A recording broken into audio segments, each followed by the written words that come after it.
కేసీఆర్ గారు ఖాళీగా ఉన్న సమయాన్ని ప్రజల కోసం ఎందుకు ఖర్చు పెట్టడు?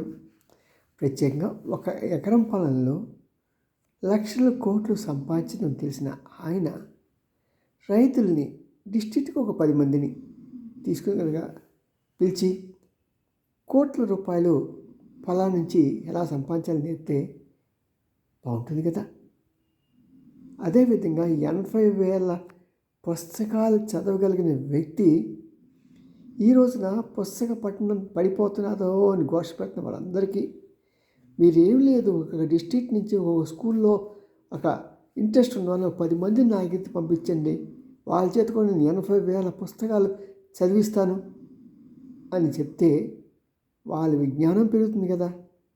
మరి దేశానికి అంతకన్నా ఎవరు మాత్రం ఏ సేవ చేస్తారు? కేసీఆర్ గారు మరి చూడండి.